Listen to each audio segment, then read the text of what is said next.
Pengajaran untuk kali ini adalah berkaitan dengan tajuk bearing. Subtajuknya merupakan bearing 3 digit bagi arah kompas. Pengenalan untuk tajuk ini menerangkan bagaimana yang pertama menyatakan sebarang arah kompas dari sifar darjah hingga 360 darjah. Bahagian B pula menyatakan bearing titik A dari titik B apabila bearing titik B dari titik A diberikan. Tahukah anda, ini merupakan kompas. Kompas ialah alat yang digunakan untuk mengukur arah sesuatu lokasi dari suatu lokasi yang lain. Arah kompas ialah nama arah-arah tertentu. Terdapat 8 arah kompas utama iaitu utara, timur laut, timur, tenggara, selatan, barat daya, barat dan barat laut. Sebarang arah kompas dapat dinyatakan dalam bentuk bearing 3 digit. Yang pertama diukur dari garis utara. Yang kedua diukur ikut arah jam. Dan yang ketiga ditulis dalam bentuk 3 digit dari sifar darjah hingga 360 darjah. Seperti contoh sifar 5 darjah, sifar 26 darjah, 143 darjah. Berdasarkan gambar rajah, untuk contoh 1, nyatakan soalan pertama, bearing titik P dari O. Soalan kedua, bearing titik Q dari O. Sudut yang berada di antara utara dan timur adalah 90 darjah. Oleh kerana sudut di sini diberi 30 darjah, sudut di sini merupakan sudut 90 tolak 30 iaitu 60 darjah.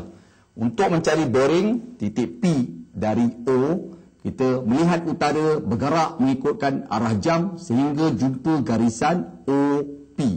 Jadi jawapan bearing titik P dari O adalah 60 darjah, ditulis dalam bentuk sifar 6 sifar darjah. Untuk mencari bearing titik Q dari O, kita melihat arah utara, kita bergerak mengikut arah jam sehingga jumpa garisan OQ. Ini merupakan sudut ataupun bearing titik Q dari O. Sudut di sini 90, sudut di sini pun 90, sudut di sini 90, 90 tambah 90 tambah 90 tambah 20 melahirkan sudut 290 darjah. Jadi bearing titik Q dari O adalah 290 darjah. Contoh 2, nyatakan bearing titik Q dari P dalam setiap rajah yang berikut. Kita lihat rajah A. Untuk mencari bearing titik Q dari P, kita melihat arah utara bergerak mengikut arah jam sehingga jumpa garisan PQ. Sudut yang kelihatan adalah 75 darjah. Jadi bearing titik Q dari P ditulis sebagai sifar 75 darjah. Manakala untuk rajah B pula, oleh kerana garisan ini garisan lurus, sudut dia adalah 180 darjah. Sudut diberi 30 darjah, bermakna sudut di sini 180 tolak 30 melahirkan sudut 150 darjah.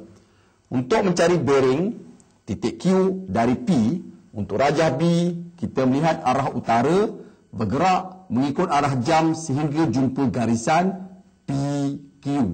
Bermakna bearing titik Q dari P diwakili oleh sudut 150 darjah. Contoh 3, nyatakan bearing titik Q dari P untuk rajah A dan juga rajah B. Untuk mencari bearing titik Q dari P untuk rajah A, kita bergerak daripada arah utara mengikut arah jam sehingga jumpa garisan PQ. Yang ini merupakan bearing titik Q dari P. Sudut di sini merupakan sudut satu pusingan 360 ditolak dengan 50 darjah, melahirkan sudut 310 darjah. Jadi untuk jawapan A, bearing titik Q dari P merupakan jawapan 310 darjah. Untuk soalan B pula, kita lihat garisan ni merupakan garisan lurus yang melibatkan sudut 180 darjah. Untuk mencari bearing titik Q dari P untuk gambar rajah B, kita melihat utara bergerak mengikut arah jam sehingga jumpa garisan PQ. Maka sudut di sini merupakan 180 tambah 50 melahirkan 230 darjah. Untuk soalan B, bearing titik Q dari P, jawapan ditulis sebagai 230 darjah. Contoh 4, nyatakan bearing titik B dari A untuk rajah di bawah.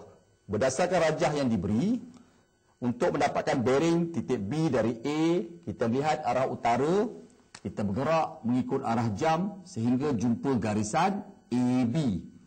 Jadi sudut ini merupakan sudut untuk bearing titik B dari A. Sudut ini boleh diukur melalui satu pusingan 360 darjah ditolak dengan sudut 170 darjah. Melahirkan jawapan 190 darjah. Jadi bearing titik B dari A adalah 190 darjah.